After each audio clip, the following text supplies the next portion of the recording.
For 40 years, every Friday at 3:00 p.m., my husband put on the same gray wool coat, grabbed his umbrella, rain or shine, and walked to the bank. And for 40 years, I believed him. Until the day I stood by his casket and learned the truth. Today, I'm going to tell you something I never thought I would share. Before we begin, I'd be truly grateful if you'd take a moment to like this video and consider subscribing to the channel. It helps me keep sharing these stories with those who need them most. The morning he died, I was slicing strawberries for his cereal. I remember the way the light came in through the kitchen blinds, and how I cursed the draft in the window that always made the kitchen cold, no matter how high I turned the heat. The strawberries were fresh from the corner market on Clark Street, the one Harold always said charged too much, but where I went anyway because the produce man knew my name. His name was Paulo, a Portuguese immigrant with kind eyes who always saved the best fruit for me.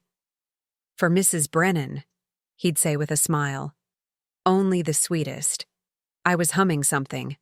Some old tune I can't recall now, when the phone rang. The sound cut through the morning quiet like a knife. I looked at the clock on the microwave. 8:47 a.m. Too early for telemarketers, too late for emergencies that happen in the dark hours. My hand hesitated over the receiver. Something in my chest tightened. It was Martha, our neighbor from 2 doors down. Her voice was high and breathless. "Margaret." He collapsed outside, right on the sidewalk. "The ambulance is here." The words didn't make sense at first. They floated in the air between us, disconnected from reality. What? Who collapsed? Harold. Margaret. It's Harold. I don't remember dropping the knife. I don't remember running. But I do remember the cold, how it bit through my slippers as I ran barefoot down the concrete steps, across the patchy snow on our lawn, past the mailboxes and the rusted bike rack. The world tilted and blurred. Mrs. Chen from next door was standing on her porch, her hand over her mouth. The Kowalski kids had stopped their basketball game, the ball rolling forgotten into the street. Harold was lying there, on the sidewalk in front of the Kowalski's house, surrounded by paramedics in their bright yellow vests. They were already covering his face when I got there. "No," I heard myself say. "No, no, no." The word became a chant, a prayer. A desperate negotiation with a God I'd stopped believing in years ago. One of the paramedics, a young woman with red hair pulled back in a tight ponytail, put her hand on my shoulder. "Ma'am, I'm so sorry. We did everything we could. His heart, it was massive. He wouldn't have felt any pain." Everything was so still. The world went quiet except for the sound of my own breathing, harsh and ragged in my ears. I kept looking at his wrist, at the silver watch I'd given him on our 20th anniversary, the one I'd saved for months to buy, skipping lunches and walking instead of taking the bus. It read 2:56 p.m., 4 minutes before his walk to the bank, 4 minutes before the routine that had defined our Fridays for longer than some marriages last. But it wasn't 2:56 p.m. It was barely 9 in the morning. The watch had stopped. Or maybe it had been showing the wrong time all along. I would think about that later, about all the things that had been wrong that I'd never noticed. They let me ride in the ambulance to the hospital, even though there was no point, even though he was already gone. I sat on the hard bench seat holding his hand, feeling it grow cold. His wedding ring, the simple gold band we'd bought at a pawn shop because we couldn't afford anything else, caught the light. I twisted it absently, the way I'd seen him do 1,000 times when he was thinking. "We need to call someone for you," the red-haired paramedic said gently. "Do you have family?" I gave her Linda's number, my daughter, our daughter. I couldn't make my mouth form the words to call her myself. Harold and I met when I was 18, in a diner off West Belmont Avenue. I was a waitress there, working the morning shift to help my mother pay rent after my father left. My mother had been so broken by his leaving that she could barely function for months. I'd dropped out of the community college where I'd been studying English literature. I'd had dreams of becoming a teacher, to take care of her and pay the bills. The diner was called Rosie's, though there was no Rosie. The owner was a Greek man named Stavros who smoked cigars in the back office and watered down the coffee to save money. The floors were sticky, the booths were cracked, and the jukebox only played half its songs. But the tips were decent, and Stavros let me take home leftover pie at the end of my shift. Harold came in every Tuesday and Thursday for coffee and toast, always left a dime tip, always smiled at me like I was someone special. He'd sit at the counter, not in a booth, and he'd read the newspaper while he ate. The sports section first, then business, then the comics. He'd fold it precisely when he was done, leaving it for the next customer. "You read comics at your age?" I teased him once. He must have been 25, 26 then.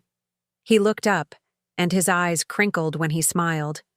"Everyone needs a little peanuts in their life, Margaret."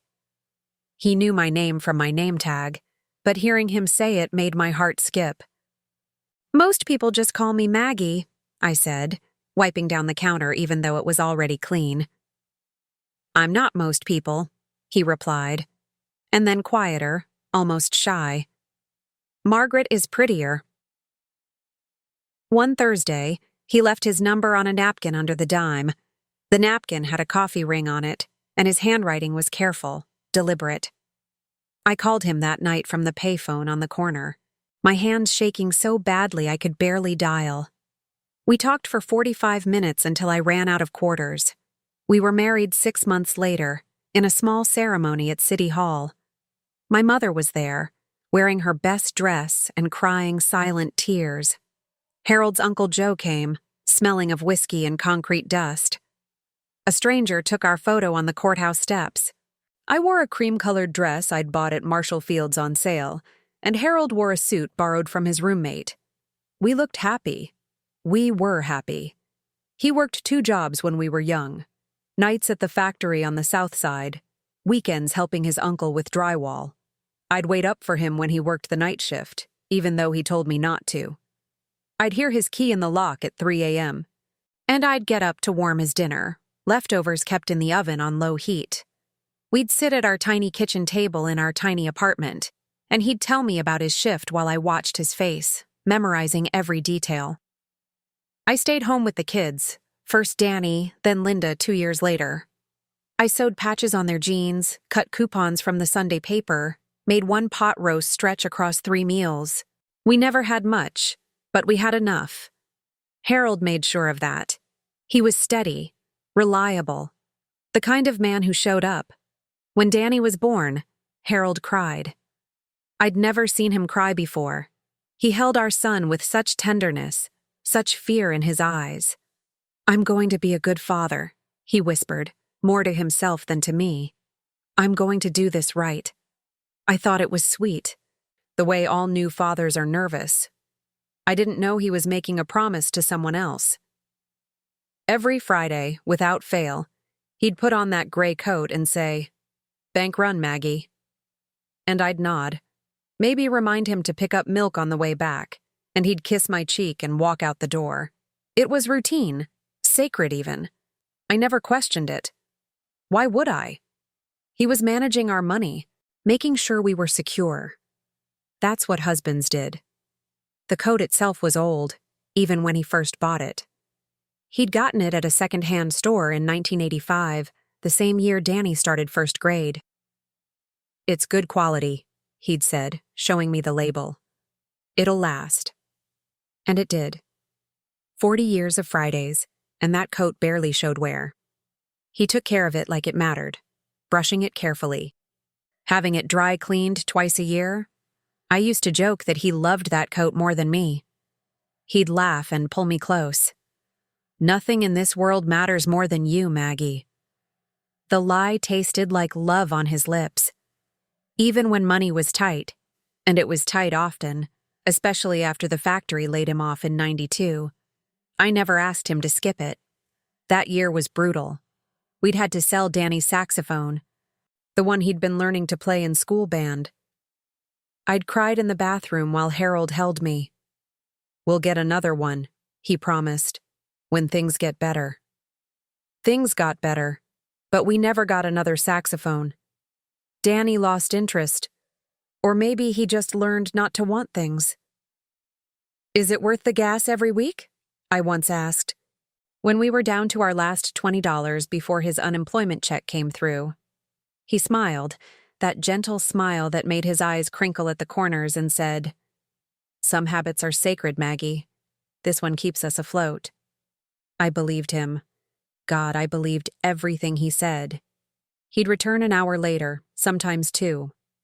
"Traffic," he'd say. Or, "The line was long." Once, when I mentioned that the bank was only a 15-minute walk, he'd laughed it off. I walked around after. Needed to clear my head. I'd accepted it. Why wouldn't I? He was Harold. Harold didn't lie. Over the years, that Friday routine became sacred to me, too.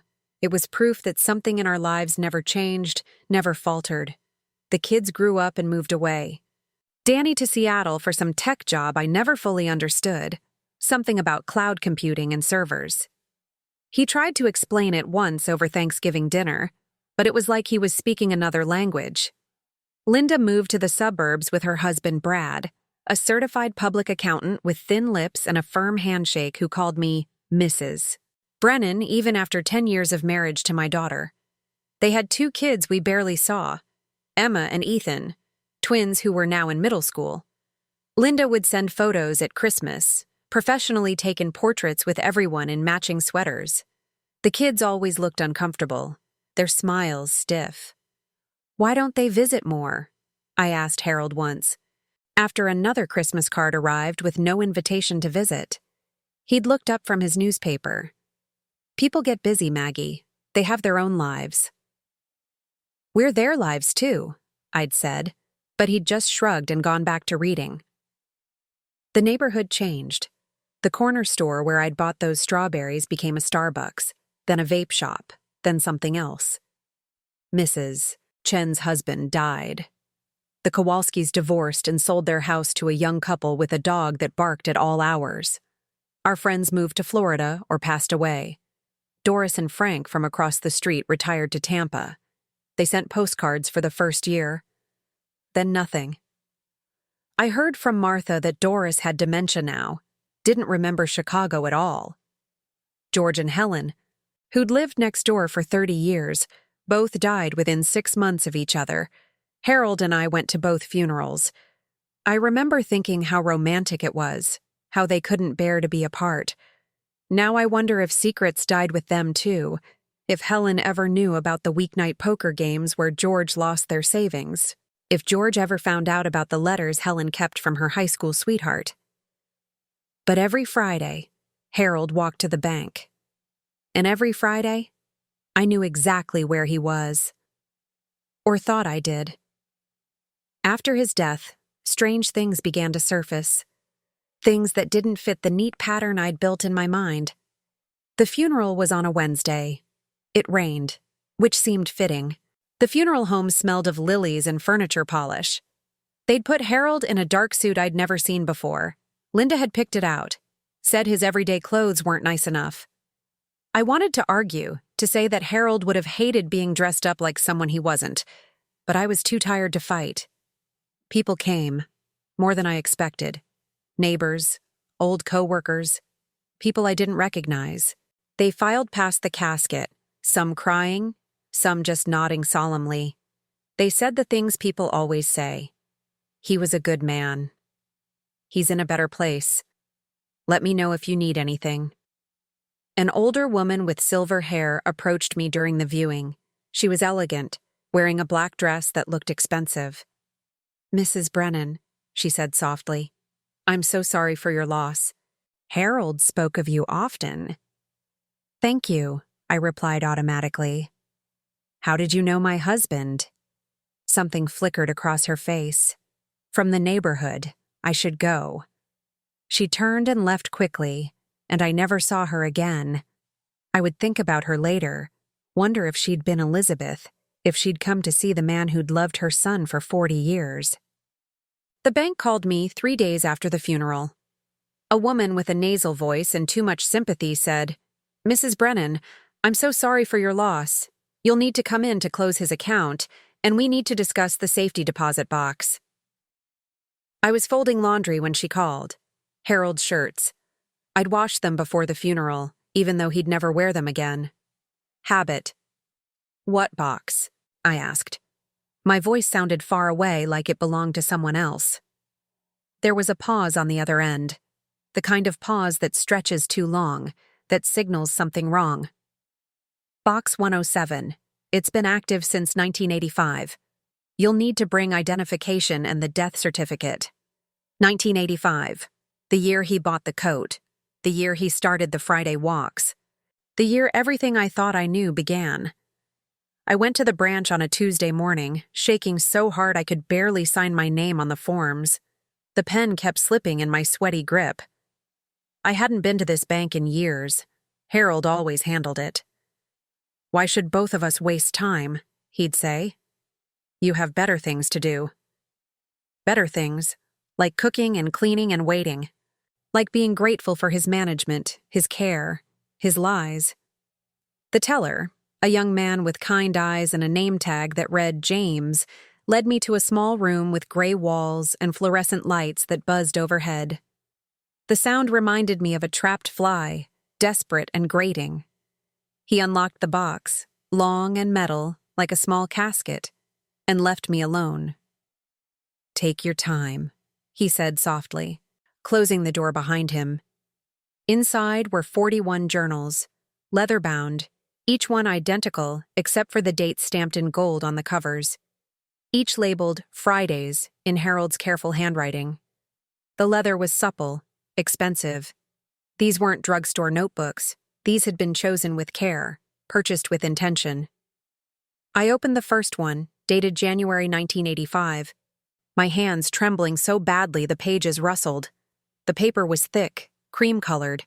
His handwriting filled every page, neat and precise. This wasn't casual jotting. This was devotion. The entries weren't about money. They weren't about stocks or savings or retirement plans. They were letters, written to someone, not to me. "Samuel," the first entry began. "I saw you today through the window. You were playing in the yard. You looked so much like me it hurt." I read that line 3 times before the words made sense, and even then, they didn't. They couldn't. My breath came in short gasps. The room felt too small, the walls pressing in. I flipped through the pages, my eyes catching fragments. "You took your first steps today. Your mother bought you a red tricycle. I watched you blow out 4 candles." Page after page after page, years of Fridays, years of another life. I took the journals home in a canvas bag that James offered me when he saw I couldn't carry them all. My hands were shaking too badly. He helped me to my car, loaded the bag into the trunk, asked twice if I was okay to drive. "I'm fine," I lied. I was getting good at accepting lies. I spread them across the kitchen table, the same table where Harold and I had eaten 40 years of dinners, where we'd helped Danny with homework, where Linda had told us she was pregnant. The journals covered the entire surface, a map of deception laid out in expensive leather and gold stamps. And I read, and read, and read. Some entries were short, almost businesslike. "Saw S. at the grocery store. He's getting tall. Bought new school clothes for him. Elizabeth will say they're from her sister." Others went on for pages. Today was Essie's high school graduation. I sat in the back row behind all the other parents. When they called his name, Samuel Joseph Hartley, my heart felt like it would burst. He walked across that stage with such confidence. He's going to college in the fall, Northwestern, full scholarship. I'm so proud I could die. But I can't tell anyone. Can't tell Maggie, can't tell Danny or Linda. This pride has no home except these pages. That entry was dated June 1999, the same month Danny graduated from high school. Harold had gone to both graduations in the same week. Had he compared them? Had he wished I was someone else? Had he wished our children were Samuel? When Linda came over that evening, she'd been checking on me every day since the funeral, more out of obligation than affection, I think. I showed her one of the journals. She skimmed a few pages, her face growing pale. She sat down heavily in Harold's chair, the one at the head of the table that no one else ever used. "Mom," she said slowly, "this isn't about you. I know. Who's Samuel? I don't know. But I was learning. With every entry, every carefully documented moment of a life I knew nothing about, I was learning." Linda picked up another journal, this one from 2010. She read in silence for several minutes, then closed it carefully like it might shatter. "This is insane. Dad was living two lives." "Yes. How could you not know?" The question hit me like a slap. How could I? He said he was going to the bank. I believed him. What was I supposed to do? Follow him?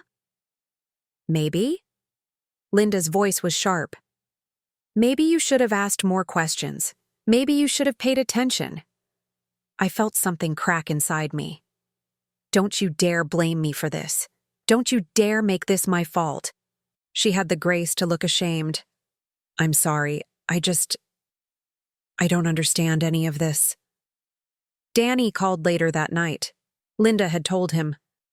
I could hear the Seattle rain in the background of the call, or maybe it was just static. His voice was tight with something I couldn't name. Anger? Confusion? Betrayal?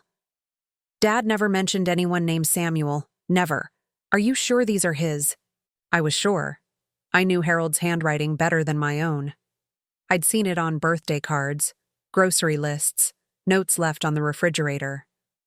"Pick up milk. Meeting ran late. Love you." This was his. "Mom, this doesn't make sense." Dad was. He was Dad.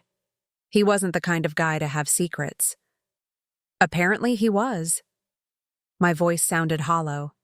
Danny was quiet for a long moment. Then, "What are you going to do?" "I don't know." "Do you want me to come home?" Did I? Part of me wanted both my children there, wanted to be surrounded by the family I thought we'd been. But another part wanted to be alone with this, to unravel it in private. "Not yet," I said. "Let me figure out what this is first." That night, I stayed up reading. The entries began vague, cautious, but as the years progressed, they became more emotional, more detailed, more loving. "He started kindergarten today. I watched from across the street. He held his mother's hand so tight. I wanted to run to him, tell him who I am, but I can't. I made a promise." What promise? To whom? To Elizabeth? To himself? "He fell off his bike today, scraped his knee badly. I wanted to help him. But I stayed in the car. Just watched. His mother cleaned the wound and kissed his forehead. I cried the whole drive home. I remembered that day, or one like it. Harold had come home with red eyes. "Allergies," he'd said when I asked. I'd given him Benadryl and made him tea. He's 10 now, double digits. He plays baseball. He's good. Better than I ever was. I sit in the bleachers at every game. Far enough back that no one notices me. I wear a hat. Sunglasses. I pretend I'm just another parent. But I'm not. I'm his father. And he doesn't know I exist. My hands wouldn't stop shaking. I read until the sky turned gray with dawn, until my eyes burned and my throat was raw from crying. The coffee I'd made at midnight sat cold and untouched on the table. Harold had a son. A son I knew nothing about. A son born of betrayal. A son he had chosen to love in silence for 40 years. But when? When had this happened? Before me? During our marriage? The math swam in my head. If Samuel was born in 1981 and Harold and I were married in 1979. Danny was born in 1980. We'd been trying for a year. I'd been pregnant with Danny when Samuel was conceived, or pregnant with Danny when Samuel was born. The timeline made me sick. I spent the next 2 weeks moving through my house like a ghost. I couldn't eat, couldn't sleep. Every object I touched, his coffee mug, his reading glasses, the worn spot on the couch where he always sat, felt like a lie. The house that had been my home for 36 years felt like a stranger's. The coffee mug was blue ceramic with a chip on the rim. He'd had it for 15 years, refused to replace it. "It's broken in just right," he'd say. Now I wondered if Elizabeth had given it to him, if Samuel had drunk hot chocolate from it on secret afternoons when I thought Harold was depositing checks. His reading glasses sat on the end table, next to a paperback mystery he'd been halfway through when he died. The bookmark was still there, marking page 1 to 27. He'd never know how it ended. But then again, neither had I. I'd been reading the story of our marriage for 40 years, never realizing I'd been skipping chapters. That whole sections had been redacted, that the ending I'd been expecting was written for someone else's book. I found myself talking to him, to the empty rooms. "Why?" I'd ask the silence. "Why wasn't I enough?" The silence never answered, but the house did, in its way. Every drawer I opened revealed new questions. In the bathroom, I found a receipt tucked behind the medicine cabinet, dinner for two at a restaurant I'd never been to, dated 3 years ago on a Friday. The total was $47. 38. Who ordered what? Did they share dessert? Did Samuel know by then who Harold was? In the garage, I discovered a box labeled camping gear that I'd never looked inside because we'd never been camping. Harold said he didn't like sleeping outdoors. Inside were photo albums.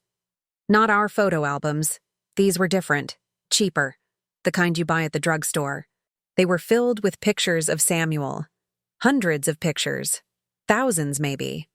Samuel as a baby, chubby-cheeked and grinning. Samuel missing his 2 front teeth. Samuel in a Little League uniform, bat slung over his shoulder. Samuel at his 8th grade graduation, his high school prom, his college commencement. A whole life, documented in secret, stored in a box in our garage next to the lawnmower and the Christmas decorations. I sat on the cold concrete floor and went through every single photograph. It took hours. The light from the single bulb overhead grew dimmer as afternoon turned to evening. My back ached, my eyes strained, but I couldn't stop. In one photo, Samuel was maybe 5 years old sitting on a swing. Harold's hand was visible at the edge of the frame, pushing him. Just his hand. Nothing else. Like he'd asked Elizabeth to take the picture but couldn't be in it himself. Couldn't leave evidence of his presence. In another, Samuel was a teenager, maybe 16, standing next to a car. He was holding keys, grinning. Harold had written on the back in his careful script, "S's first car. Saved for 2 years to help buy it. He doesn't know it was from me." There were pictures from Samuel's wedding, Harold in a dark suit, standing far from the ceremony, partially obscured by a tree. You could barely see his face, but I knew it was him. The way he stood, one hand in his pocket, the slight slouch to his shoulders. I'd seen him stand that way 1,000 times. I found a photo from last year. Samuel with his 2 little girls, the ones I'd met at the park. They were at a playground. One of the girls, Lily, I thought, was holding Harold's hand. He was in the picture this time, not hiding. He was smiling. Really smiling. The kind of smile I hadn't seen on his face in years. When had he stopped smiling at me like that? The silence never answered. I went through everything. Photo albums from the early years of our marriage, Harold and me at Navy Pier, at a cousin's wedding, holding baby Danny in the hospital. I studied his face in every picture, looking for guilt, for secrets, for some sign I'd missed. Tax papers from the filing cabinet in the basement, old letters I'd kept in a shoebox under our bed, love letters he'd written during our engagement, when he was staying with his uncle across town and we couldn't see each other every day. "I count the hours until Friday," one said. Friday. Always Friday. I was looking for something, anything that would explain this. That would make it make sense. That would transform the man I'd loved into someone I could understand. And then I found it. In his old desk, the one with the broken drawer that stuck, buried under insurance documents and ancient warranties, I found a hospital record from 1981. St. Mary's Hospital. A bill, yellowed and creased, for a birth. The mother's name was Elizabeth Hartley. I wasn't the mother. The baby's name was Samuel Joseph Hartley, 7 pounds, 3 ounces. Born March 15, 1981, at 3:47 a.m., March 15, 1981. I tried to remember where I'd been that day. What had I been doing while Harold's secret son was being born? I checked an old calendar I'd kept from that year. I'd always saved them, used them to track the kids' milestones.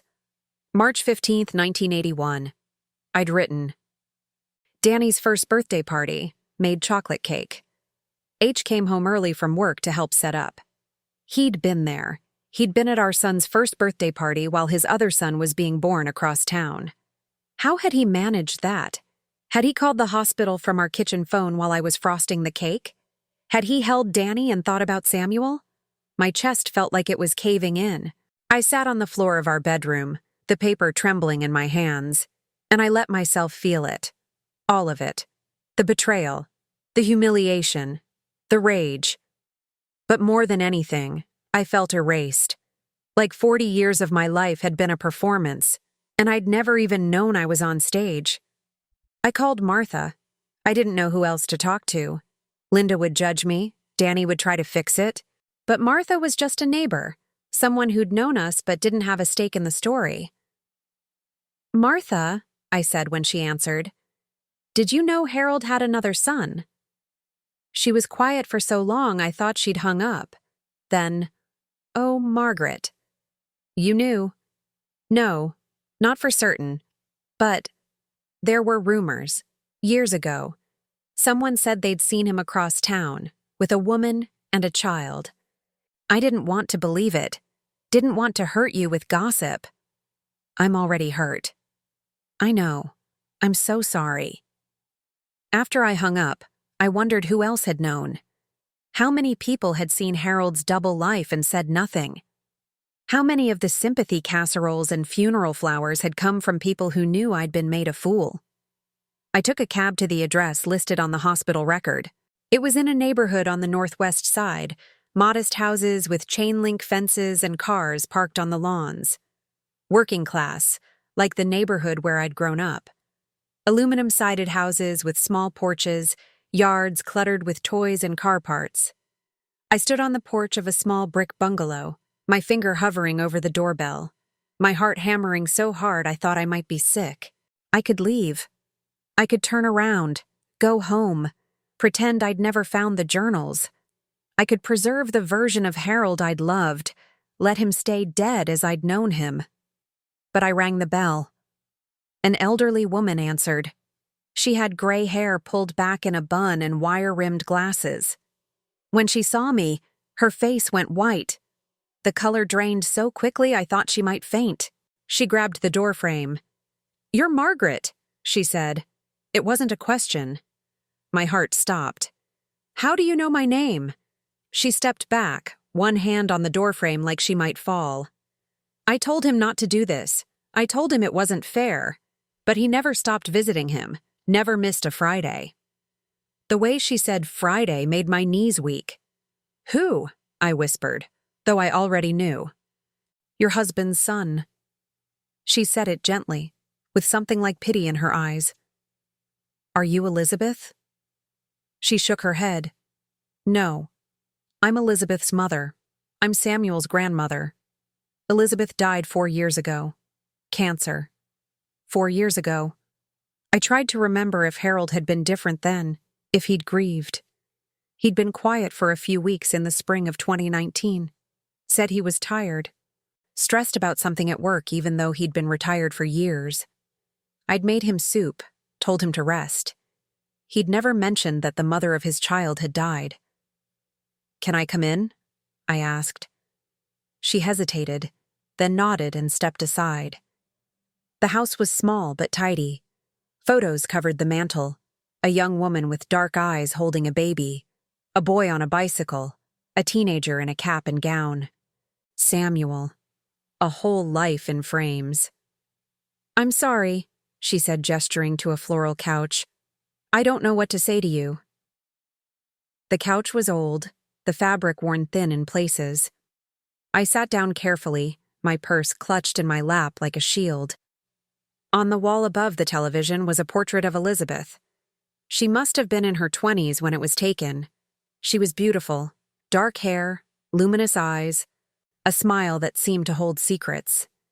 "Did you know about me?" She nodded. "Elizabeth told me everything. When she got pregnant, her father, my husband, was furious. He wanted her to take care of it, but she wouldn't.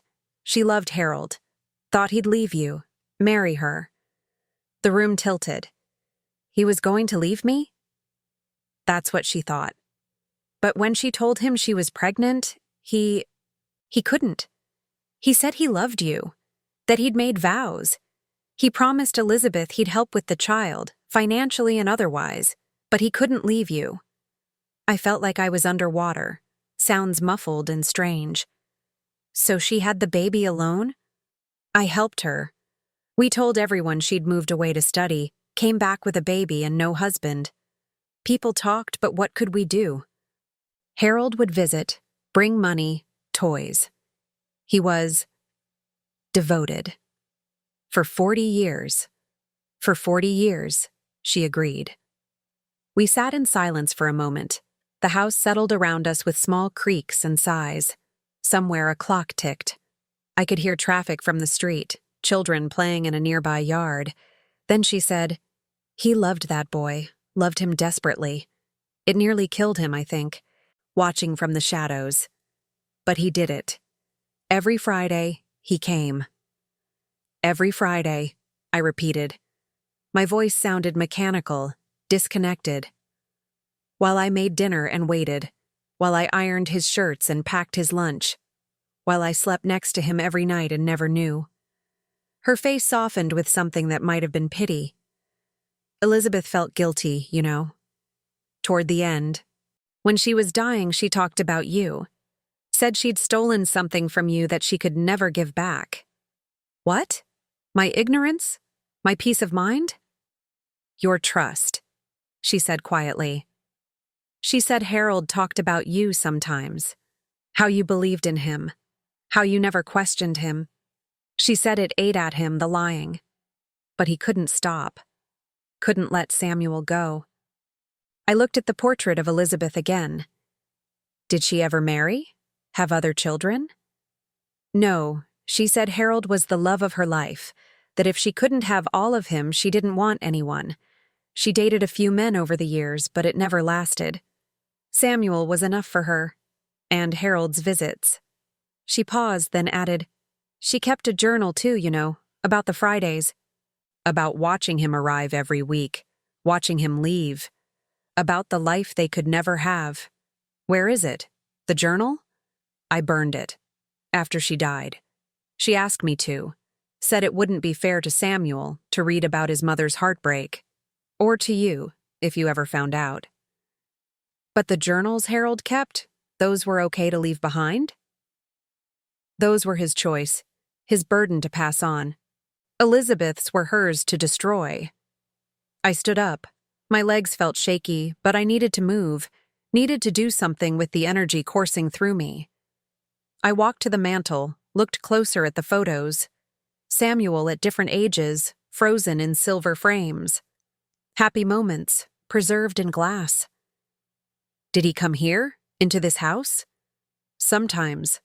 When Samuel was young, before Elizabeth moved into her own place, Harold would sit on that couch where you're sitting, and Elizabeth would bring Samuel out, and he'd hold him, play with him. For an hour, sometimes 2, he'd be a father. And then he'd leave, go home to you, and pretend it never happened. I turned to face her. "How can you tell me this so calmly? How can you talk about this like it was normal?" Because to us it was normal. For 40 years that was our reality. Harold wasn't your husband on Fridays. On Fridays, he was Samuel's father. That was the agreement. I never agreed to anything. No, she said softly. You didn't. That's the tragedy, isn't it? Did Samuel know who he was? Not until recently. Elizabeth told him the truth before she died, said he deserved to know. Samuel was angry at first, felt betrayed, I think, by everyone. His mother for lying all those years, Harold for not being brave enough to claim him, even me for going along with it. But then Harold started writing to him. Real letters, not just the journals. He apologized, explained as best he could. Told Samuel about you, about Danny and Linda, about how he'd tried to do right by everyone and ended up failing everyone instead. Samuel forgave him, I think. Or started to. And then Harold died. She gestured to a small writing desk in the corner. They're in there, the letters Harold sent. Samuel left them here after the funeral. Said he couldn't bear to look at them yet. Can I? She hesitated, then nodded. I suppose you have as much right as anyone. I opened the desk drawer. Inside were maybe 20 letters, still in their envelopes, addressed to Samuel in Harold's handwriting. I took out the first one, postmarked 6 months ago. My hands shook as I unfolded it. Dear Samuel, it began. Your mother told you the truth, and now I must tell you mine. I am a coward. I have been a coward for 43 years. When your mother told me she was pregnant, I had a choice. I chose wrong. I chose comfort over courage, security over honesty. I married Margaret because she was safe, because her love came without complications. I loved her. I want you to know that. I love her still. But I loved your mother first. And I loved her in a way that was never safe, never simple. When your grandfather forced us apart, I let him. I didn't fight. I just let you go. And then I couldn't stay away. Every Friday I came back. Every Friday I chose you for a few hours before going home to the life I'd chosen over you. I don't expect you to forgive me.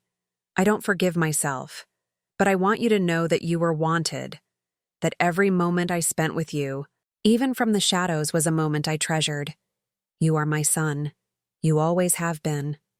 Harold. I folded the letter carefully and put it back. I couldn't read the others. Not now. Maybe not ever. Did he write to you often? I asked. After Elizabeth told Samuel yes, once a week or so, sometimes more. He was trying to build something real, I think. A relationship that wasn't based on secrecy. He even talked about telling you. About bringing you and Samuel together. He did? Elizabeth's mother, Samuel's grandmother, nodded. He came here about a month before he died. Sat right where you're sitting now. Said he was tired of lying. That he wanted to introduce you to Samuel, help you understand. But he was afraid. Afraid you'd leave him. Afraid Danny and Linda would hate him. Afraid of destroying the life you'd built together. So he did nothing. And then he died, and the choice was made for him. I swallowed hard. Do you blame me? For being the reason he couldn't be there? She looked at me for a long moment. No, I blame him. He made his choices. You were just trying to live your life, love your husband, raise your children. You didn't know you were part of a lie. That's not your fault. It feels like my fault, like I should have known, should have seen. How? He was careful. He loved you enough to hide it perfectly. That's not love. No, she agreed. I suppose it's not. I brought the information back to my children that Sunday. They came over for dinner, the way they used to when they were young, though now it felt forced, uncomfortable. I'd made pot roast, Harold's favorite, without thinking. The irony wasn't lost on me. I told them everything, showed them the journals, the hospital record, the address, told them about Elizabeth's mother, about Samuel learning the truth just before losing the only father he'd ever known. They were furious. Linda threw down the journal she'd been reading. How could he do this? How could he lie to us for our entire lives? Danny paced the kitchen, his face red. 40 years. 40 years of acting like everything was fine. Like he was this upstanding guy. And the whole time he had another family? Not another family, I said quietly. Another son. He didn't marry Elizabeth. He didn't leave us. He just kept Samuel. That doesn't make it better, Mom. Linda's voice cracked. He lied. Every single Friday he lied. I know. Why aren't you angrier? Danny stopped pacing, stared at me. Why are you so calm about this? But I wasn't angry. Not the way they were. I was something worse. I was forgotten. For 40 years, Harold had spent every Friday visiting a boy who never knew me.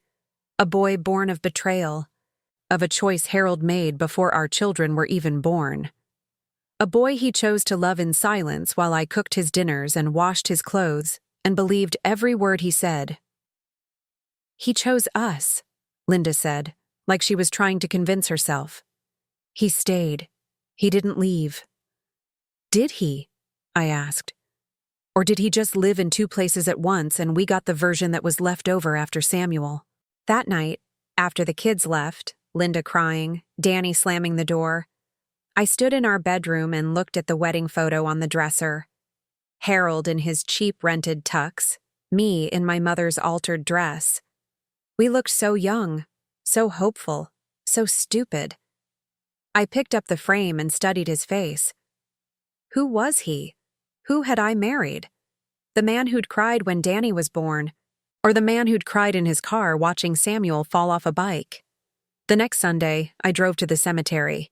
It was cold, the wind cutting through my coat as I stood in front of his headstone. Harold James Brennan, beloved husband and father. Beloved. The word mocked me. I looked at those words for a long time. Then I said, out loud, to the frozen ground and the gray sky and the man who could no longer hear me, you were faithful to your shame, but never to me. And I walked away. My feet crunched on the frozen grass. Behind me, a crow cawed. The sound was harsh and final. A month later, I received a letter. It came in a plain white envelope with my name and address written in unfamiliar handwriting. No return address. I almost threw it away. It sat on the kitchen counter for 2 days while I worked up the courage to open it. But I didn't. Inside was a single page, handwritten. Dear Margaret, it began. My name is Samuel Hartley. I am Harold Brennan's son. I only recently learned of your existence and of my father's death. I found your address in one of the journals he left me. I know this must be painful for you. It's painful for me, too. But I'd like to meet, if you're willing. I have questions. I think you might, too. At the bottom, a phone number. I read that letter a dozen times. I cried. I crumpled it up and threw it in the trash. I pulled it out again. I paced the kitchen, the living room, the hallway. Part of me wanted to burn it, to pretend it never came. But I didn't. What would I say to him? What would he say to me? Would he look like Harold? Would his voice sound the same? Would he blame me for existing, for being the reason his father couldn't be there? I called Linda. Samuel wrote to me. She was silent. Then, what did he say? I read her the letter. Are you going to meet him? I don't know. Should I? Mom? I can't answer that for you. If you were me, what would you do? She thought about it. I'd want to know. I'd want to see the person Dad chose over us every Friday. He didn't choose him over us. Didn't he? 2 weeks later, I met Samuel at a coffee shop downtown, the same one where Harold had taken me on our first date, though I doubt Samuel knew that. It was called The Grind now, completely renovated, nothing like the quiet diner it had been in 1979. He was waiting at a corner table when I arrived, nervously tapping his fingers on the armrest. When he stood, I saw him. Really saw him. He looked nothing like Harold. He had his mother's features, her dark eyes and strong jaw. But his voice, when he said, "Mrs. Brennan?" in that soft, uncertain tone, his voice was Harold's, the same slight rasp, the same careful pronunciation. "Please call me Margaret." I sat down across from him, my hands folded in my lap to keep them from shaking. We sat. Neither of us knew where to start. The silence stretched between us, awkward and heavy. He had ordered coffee but wasn't drinking it. I hadn't ordered anything. Finally, he said, "He never told me your name. Only that he loved you. That leaving you would have destroyed him. So he lived 2 lives instead." I wept. I couldn't help it. But this time, the tears weren't just for loss. They were for truth. For the relief of finally understanding. For the horrible, beautiful clarity of it all. Samuel handed me a napkin. His hands were shaking too. "I'm sorry," he said. "I didn't mean to make you cry. It's not your fault." I wiped my eyes. "None of this is your fault. It's not yours either." We talked for 3 hours. The coffee shop filled and emptied around us, and we stayed. The barista, a young woman with purple streaks in her hair, kept refilling the water glasses, giving us sympathetic glances. She must have thought we were having some kind of breakup conversation. In a way, I suppose we were. Just not the kind she imagined. Samuel told me his story. How his mother, Elizabeth, had been Harold's first love. How they'd met in high school, dated for 2 years. How they'd gotten pregnant young, before Harold and I met. How Elizabeth's parents forced them apart, sent her to live with an aunt upstate until the baby was born. "He wanted to marry her," Samuel said. "My grandmother told me that. But Elizabeth's father threatened him, said he'd ruin Harold's life if he didn't leave her alone. Harold was scared. He was only 19. 19, a boy himself. I tried to picture Harold at 19. Before the gray hair, before the reading glasses, before the decades of careful lies. What had he looked like? What had he dreamed of? Had I ever really known? "When did he find out about you?" "When I was born. My mother wrote to him. He came to the hospital, held me for 10 minutes. Then he left. My mother thought that was the end. But a few months later, he showed up at my grandmother's house. Said he'd gotten married, started a new life. But he couldn't forget about me. He wanted to help." "Help," I repeated. The word tasted bitter. "Is that what he called it?" "I think he meant it," Samuel said quietly. "My mother said he cried the first time he held me after she told him he had a son. Said he'd failed me once, when he let her father send her away, and he wouldn't fail me again. But he did fail you. He was there, but he wasn't. He gave you money and time, but not his name, not his presence, not his truth." "I know." Samuel looked down at his coffee cup. "I'm angry about that too, but I'm trying to understand. He was trapped, I think, by his own choices, by circumstances, by fear. He built a cage around himself and then spent 40 years rattling the bars. That's very generous of you." "Is it?" "I don't know. Maybe I just need to believe he loved me enough to matter. That all those Fridays meant something." "They did mean something," I said, and I meant it. "They meant he couldn't let you go, even when it would have been easier, even when it would have been kinder to everyone involved." "Do you hate me?" he asked suddenly. "For existing? For being the reason your marriage was a lie?" I thought about it, really thought about it. "No, I don't hate you. I hate the situation. I hate that I didn't know. I hate that Harold thought so little of me that he believed I couldn't handle the truth. But you? You were a child. You didn't ask for any of this. Neither did you. No, neither did I." He pulled out his phone again, scrolled through something, then showed me a video. "This is from 2 months before he died. Watch." I took the phone. On the screen, Harold was sitting on a couch. Not the one in our house, somewhere else, with Lily and Rose on either side of him.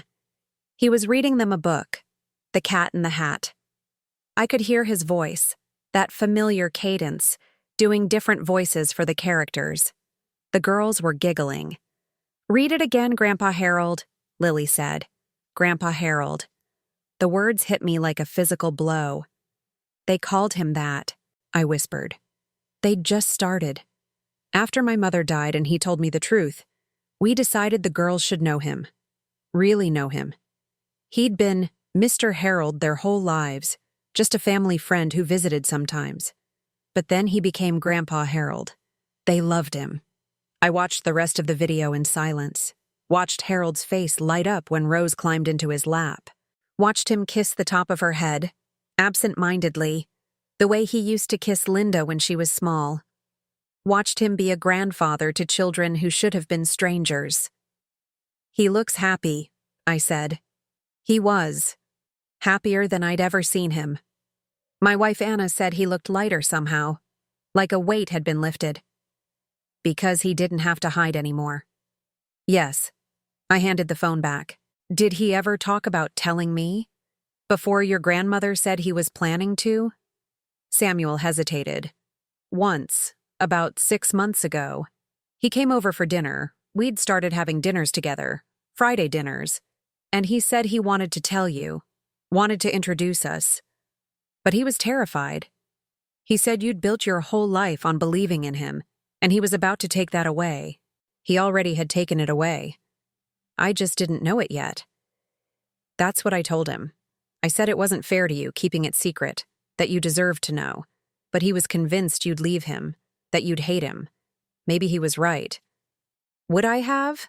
I asked, more to myself than to Samuel. "If he'd told me, would I have left?" "Would you?" "I don't know. I want to say no, that our marriage was strong enough." But was it? Was any of it real if it was built on lies? "Some of it was real," Samuel said. "He loved you, I'm sure of that. In his letters to me, he talked about you all the time, how you made him laugh, how you remembered things that mattered to him, how you'd stuck with him through the hard times. He said marrying you was both the best and worst thing he ever did. Best because you made him happy. Worst because he knew he didn't deserve you." He was right about that. "So he visited every Friday?" "Every Friday. My mother said he was more reliable than the mail." Samuel paused, then added, "She loved him, you know. My mother. Her whole life. She never got over him. Never really tried.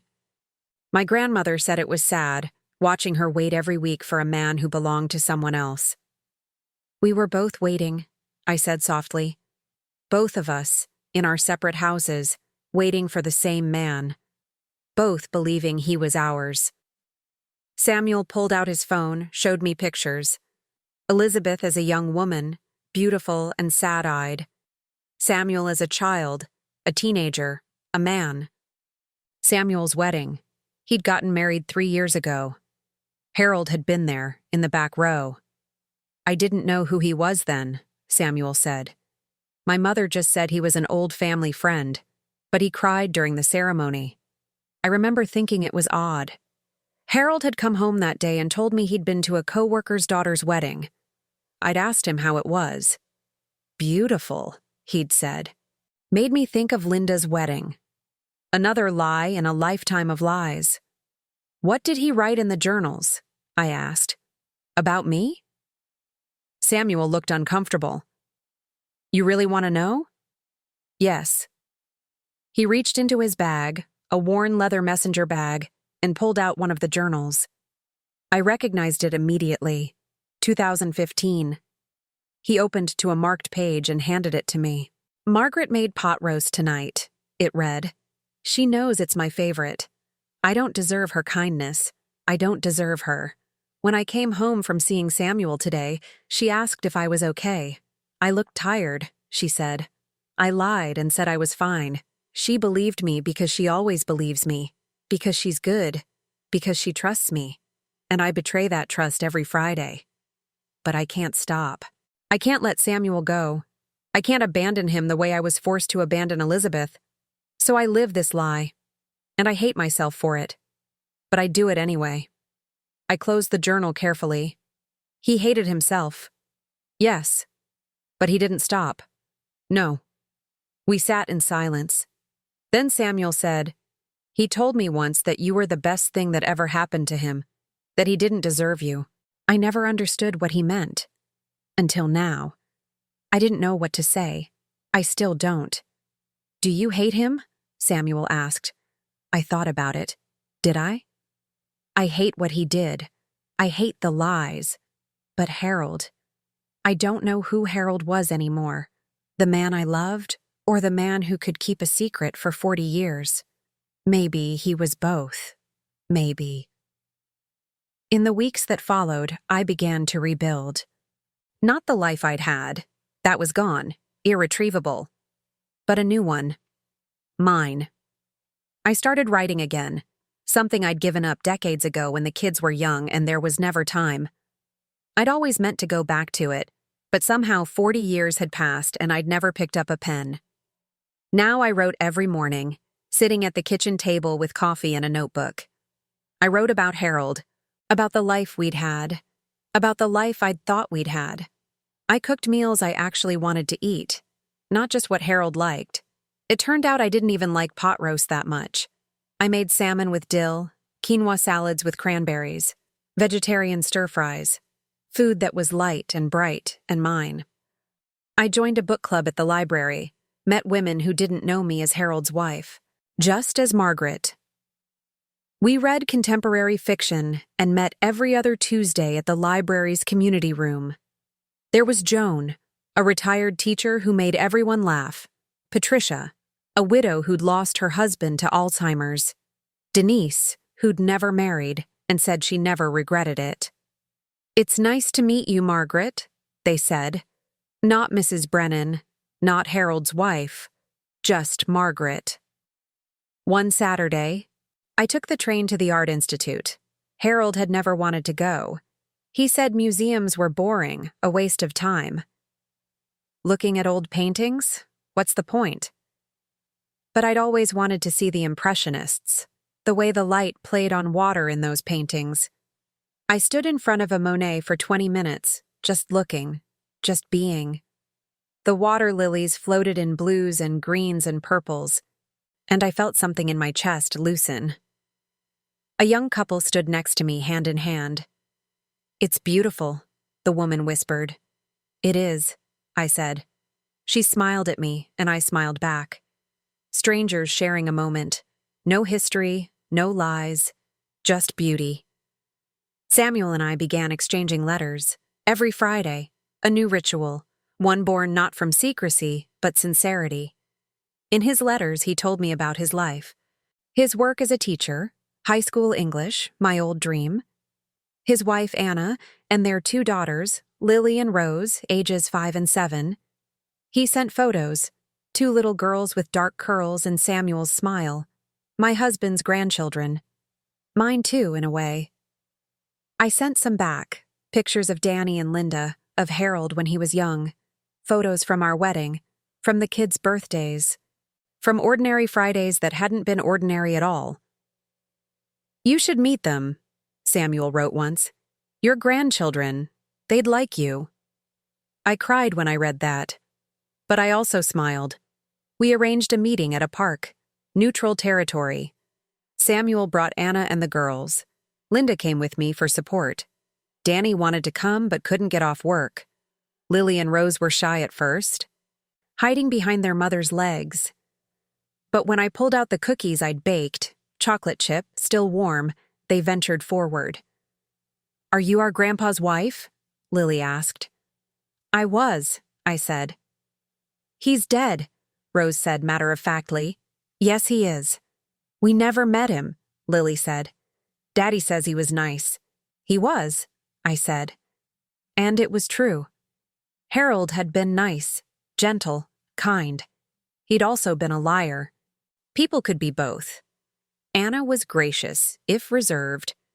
She shook my hand, thanked me for coming. Linda stood stiff beside me, watching Samuel with open suspicion. "You look like him," she said finally. Do I? Samuel seemed surprised. Around the eyes. By the end of the afternoon, Lily was sitting in my lap, telling me about her favorite books. Rose was showing Linda how she could do a cartwheel. Samuel and Anna were talking quietly with each other, holding hands. "This is weird," Linda whispered to me. "I know, but it's not. Terrible. No, it's not terrible. My house feels different now, warmer somehow, like the draft I could never fix has finally closed. I walk differently too. My steps feel lighter, less burdened. My voice, after decades of staying quiet, of deferring to Harold's opinions and decisions, finally feels like mine. I painted the bedroom a pale yellow. Harold had always said he hated yellow, said it was too bright. But I love it. It makes the room feel like morning. I rearranged the furniture, donated half of Harold's clothes, turned his office into a writing room. I bought a new desk, a comfortable chair, a lamp that casts warm light. Linda and Danny are still angry. They don't understand why I'm not angrier, why I haven't burned the journals, why I'm writing to Samuel. Danny barely speaks to me now. He calls every few weeks, duty calls that last 5 minutes. "I just don't get it, Mom," he said last time. "How can you forgive him?" "I haven't forgiven him," I said. "I've just decided not to let his choices destroy the rest of my life." Linda is softer. She came over last week, sat at the kitchen table while I made tea. "I saw Samuel at the grocery store," she said. "Did you talk to him?"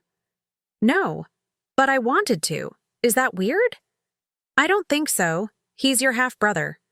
She made a face. "That's so strange to say." "I know. But they don't need to understand. This is my grief, my healing. It's been 7 months since Harold's death. 7 months since I stood on that cold sidewalk and watched them cover his face. 7 months since my life split open and I saw what was inside. I still miss him. I do.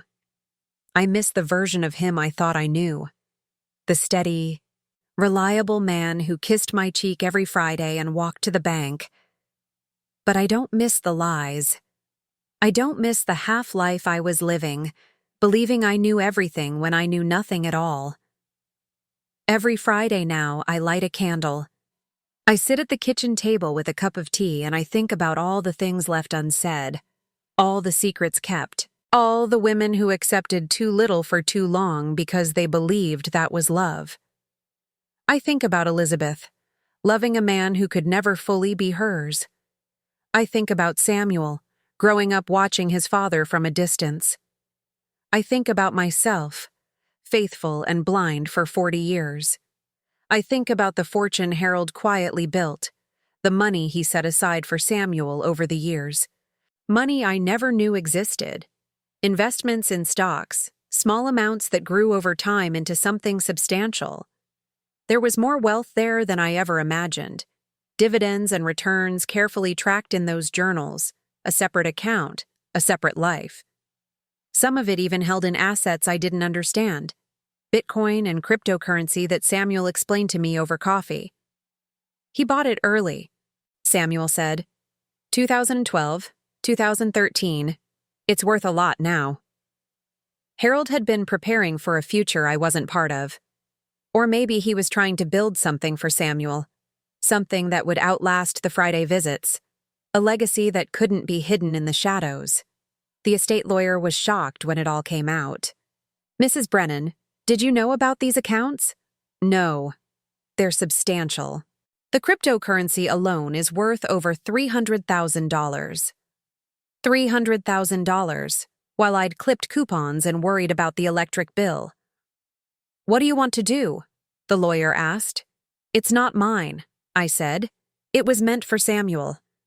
But Samuel insisted on splitting it. "You were his wife. You earned this too." In the end, we divided it 4 ways. Samuel, Danny, Linda, and me. It seemed fair. We were all Harold's children in a way. But I also think about now, about the life I'm building, about the freedom that came from the truth, however painful. I'm planning a trip to Seattle to see Danny. He's still angry, but he agreed to let me visit. Just you, he said.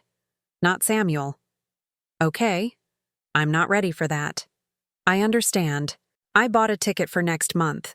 It'll be my first time on a plane in 15 years. Harold didn't like to fly. Or at least he told me he didn't like to fly. Now I wonder if that was true, or if it was just another way to keep me contained, to limit my world so I wouldn't venture beyond the boundaries of his lie. Last week I went through our old tax returns, all of them, going back 40 years. I found deductions I didn't recognize, charitable contributions to organizations I'd never heard of, medical expenses that weren't for our family. Each line item was another question, another hole in the story I'd believed. I called our old accountant, Mr. Brenner. He'd retired years ago, but I found his number in an old address book. When I asked him about the deductions, he was quiet for a long moment. Margaret, he said finally, Harold asked me not to discuss certain items with you, said they were private investments. Private investments, I repeated. In a child you helped him hide from me for 40 years? He didn't deny it. I'm sorry, he was my client. I had to respect his wishes. Even when those wishes meant lying to his wife. I never lied to you, Margaret. You never asked. Because I trusted him. Because I believed the man I married wouldn't keep secrets that big. After I hung up, I thought about all the people who must have known. Mr. Brenner, the bank teller who saw Harold every Friday for 40 years. Elizabeth's mother. Maybe even some of our friends, the ones who'd moved away or died, taking their knowledge with them. How many people had looked at me with pity? How many had wondered why I didn't know? How many had thought I was foolish, naive, willfully blind? I'm also taking a writing class at the community college. Introduction to Creative Nonfiction. The teacher is a woman in her 30s with purple hair and bright eyes. Her name is Rachel, and she wears vintage dresses and too much jewelry, and speaks with the confidence of someone who's never been betrayed. Write what's true, she says, even if it hurts. So I'm writing this, Harold's story, my story, the truth, as best as I can tell it. In class, we workshop our pieces. The other students read my pages, the ones about finding the journals, about meeting Samuel, and they cry. A woman named Patricia, who's probably my age, raised her hand. How did you forgive him? She asked. I haven't, I said. I don't know if I will. But you're writing about him with such understanding. Understanding isn't forgiveness. Understanding is just seeing clearly. For 40 years I was blind. Now I see. That doesn't mean I forgive what I see. Rachel nodded. That's good. Margaret, that distinction. Hold on to that. After class, a younger woman approached me. She couldn't have been more than 30. My father had another family, she said quietly. I found out when I was 16. It destroyed my mother. But you seem okay. I'm not okay, I told her. I'm just still here. There's a difference. Yesterday, I got a letter from Emma, Linda's daughter, my granddaughter. She's 13 now, writing in the careful cursive they still teach in schools. The letter was short, just a few lines. Dear Grandma, Mom told me about Grandpa's secret. I'm sorry you got hurt, but I want you to know that I love you, and that won't change, no matter what Grandpa did. Can I come visit sometime? Just the two of us? Love, Emma.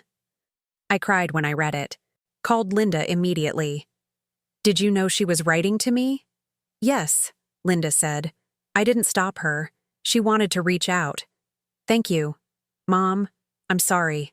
For blaming you. For being angry at the wrong person. You didn't deserve any of this. No one did, I said. Not me, not you, not Samuel. Not even Elizabeth, really. We were all just people trying to love someone who'd split himself into pieces. This morning, I drove past the bank. The one Harold had claimed to visit every Friday. It's a Chase Bank now, all sleek glass and modern furniture, nothing like it was in 1985. I parked across the street and just looked at it. Had he ever actually gone inside? Or had the bank always been a cover, a convenient story that sounded responsible and adult? I'd never know. So many questions would never have answers. But as I sat there, I realized I didn't need all the answers. I'd spent weeks, months, tearing apart my life looking for explanations.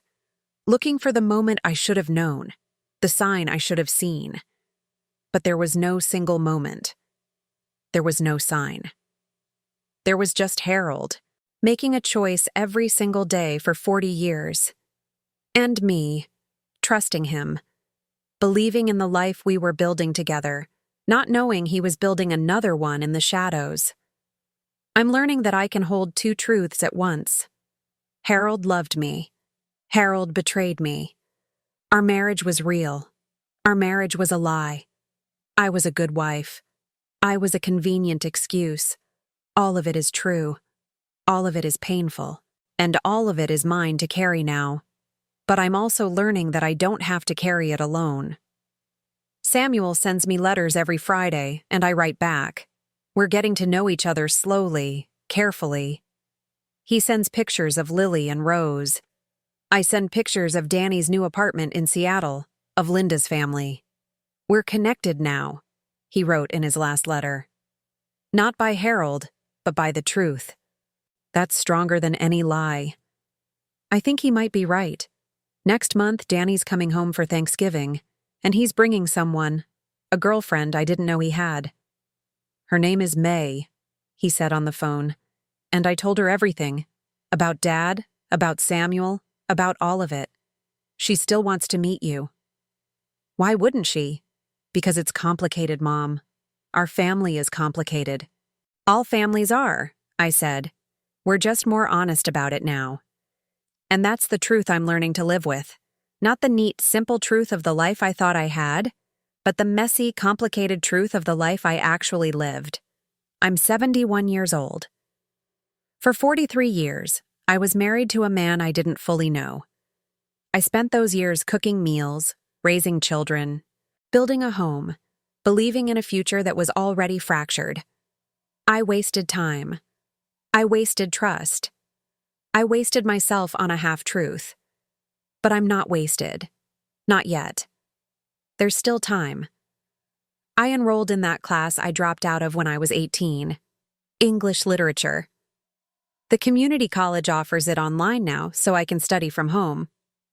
We're reading Gatsby, and I'm struck by a line I never noticed before, never understood.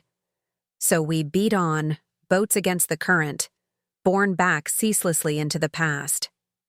But I'm not going back. Not anymore. The past has happened. The lies have been told and discovered. Harold is gone. The life I thought I had never existed. What exists is now. This moment. This truth. This new version of me, emerging from the wreckage.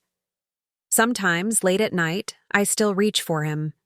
My hand moves across the bed, searching for warmth that isn't there. For 40 years, he slept on the left side. Now there's just emptiness, cold sheets, silence. In those moments, I miss him so intensely it feels like drowning. But then I remember. I remember the journals, the photos, Samuel's face, Elizabeth's portrait, the decades of careful deception, and I pull my hand back, wrap my arms around myself instead. I'm learning to be enough for myself. It's harder than it sounds. Last Friday, the first Friday of November, 8 months since Harold died, I lit my candle as usual. But this time, I also opened one of his journals at random. I've been reading them slowly, in small doses. This one was from 1993. Samuel got into trouble at school today, Harold had written. Fighting with another boy who called his mother a name. Elizabeth was upset, didn't know how to handle it. I wanted to step in, wanted to be the father who teaches his son when to fight and when to walk away. But I'm not that father. I'm the shadow at the edge of the playground, the stranger at parent-teacher conferences, the man who watches his son grow up through glass. Danny never got into fights. He was quieter, more careful. Sometimes I wonder if that's my fault too, if he learned to be small because I was never fully present, always thinking about the son I had to hide. I closed the journal and cried. For Danny, who'd grown up with a father who was physically present but emotionally elsewhere.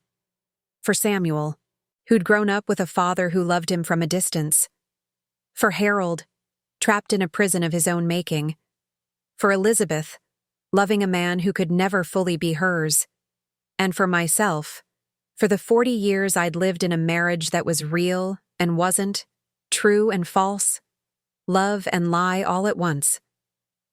But I also felt something else, something unexpected, relief, because now I know, now I see. And seeing clearly, even when what you see is painful, is better than living blind. The candle burned down to a puddle of wax. I sat at the kitchen table until it went out, until the room was dark except for the streetlight filtering through the curtains. And then I got up, washed my cup, and went to bed. Tomorrow, I'm meeting Samuel and his family at the zoo. Lily wants to see the penguins. Rose wants to ride the carousel. Anna asked if I wanted to come, and I said yes without hesitation, without fear. We're building something new. Not a replacement for what was lost, that's impossible, but something honest, something real, something that doesn't require shadows or secrets or Friday afternoons hidden from view. And that's worth more than 40 years of beautiful lies. So I'm writing this. Harold's story. My story.